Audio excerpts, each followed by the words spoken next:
On the island of Sodor, engines all have different jobs.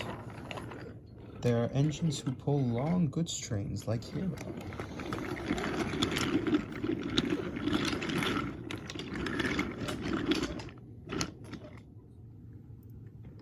Or engines that pull passengers like Stanley. However, of all the engines, the fastest of them is Spencer.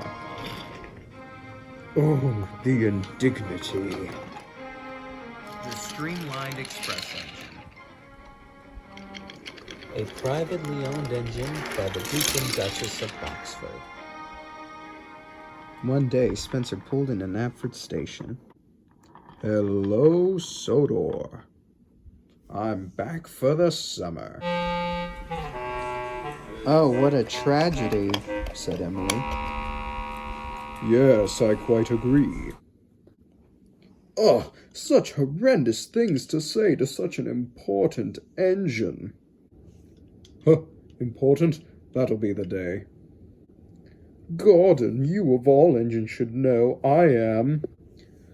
Yes, you're a private engine owned by the Duke and Duchess of Oxford, blah, blah, blah, blah, blah. Listen, when you're only owned by two people who run around inside of you only when they want to go on vacation, who run a town of about 1,200 people, I wouldn't exactly call you more important than the Express. Oh, yes, that Express that you can barely pull these days? I see you struggling on those trains, Gordon. That's because we've had such an influx of people, we've had to add extra coaches. Whatever you say, Gordon. See you at the sheds tonight. Oh, that big bossy, that... Oh. Let's just get out of here.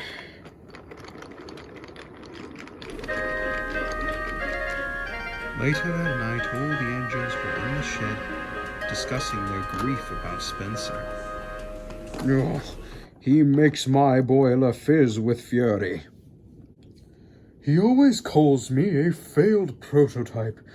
That makes me angry. He says my red paint is worse than his silver paint. It's disgusting. James, I think your issues are a little less severe than mine and Henry's. James's are just as important as are mine. He always calls me useless. And he always says I'm too small to be really useful. Wow, and I thought I was a jerk. Turns out Spencer's just as bad as me, if not worse. Thomas, you may be a jerk, but he's so much worse than you, you have no idea. Oh, are you all talking about me? Oh, look, here comes the prima donna. Ow! What the... Oh, what was that for? Oh, sorry, Gordon. They need to open my door so I could get into the shed. You understand, you know? I wish I didn't have to. What are you doing here tonight, Spencer?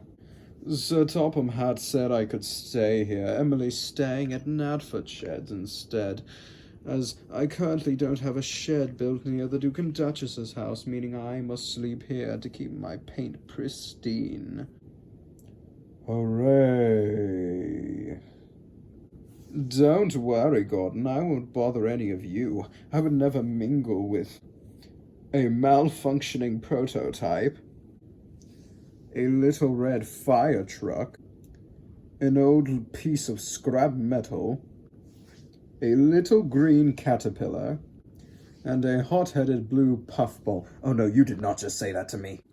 And finally, a big blue galloping sausage. Oh! You listen here, Spencer. I am twice as reliable as you. I am a lot shinier, stronger, and faster than you ever will at pulling express trains. Gordon, if I recall correctly, I'm the one who's the fastest engine in the world. Spencer, you are not the fastest engine in the world. Your sister is. Meanwhile, you are just a big silver show-off who can barely make it to 120 and really doesn't have much to show off.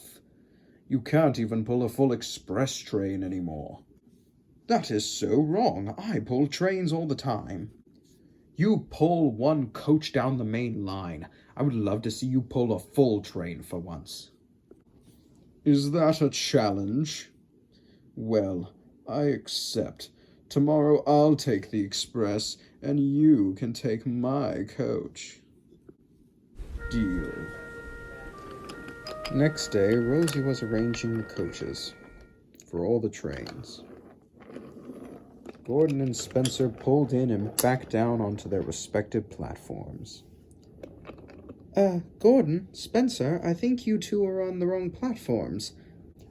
No, we are trading trains today. Yes, and I'm going to do the much better job of pulling the express, better than you ever did, Gordon. I'd like to see that. First, Gordon heard the guard's whistle and set off fast. It was a lot easier for him to pick up speed since he only had to pull one coach. However, when Spencer tried to start off, oh my, this is a lot heavier than I thought it would be. He had forgotten how heavy long express trains were. The two engines raced around Soto on their respective routes. The two raced all over Soto, racing at tremendous speeds. The two began to approach their final stop, Brandon Docks. The two thunderous boats. Gordon came to a stop right outside the big chute. However, when Spencer was supposed to, he just kept going straight through. Oh dear, my brakes, they're gone! Oh no. Gordon quickly chased after him. Spencer helplessly thundered down the line, Gordon trying to catch up to him. The signalman had heard about Spencer being the runaway and diverted the points to Tidmouth Sheds. That Spencer is all wrong. Look how shiny my paint is this morning. James's paint gleamed in the sunshine. Well, goodbye, you two. I have to go. But as James was leaving the yards, he saw it. Get out of the way! James quickly backed into a siding, just as Spencer came thundering through. Oh dear, oh no! He headed directly into the shed.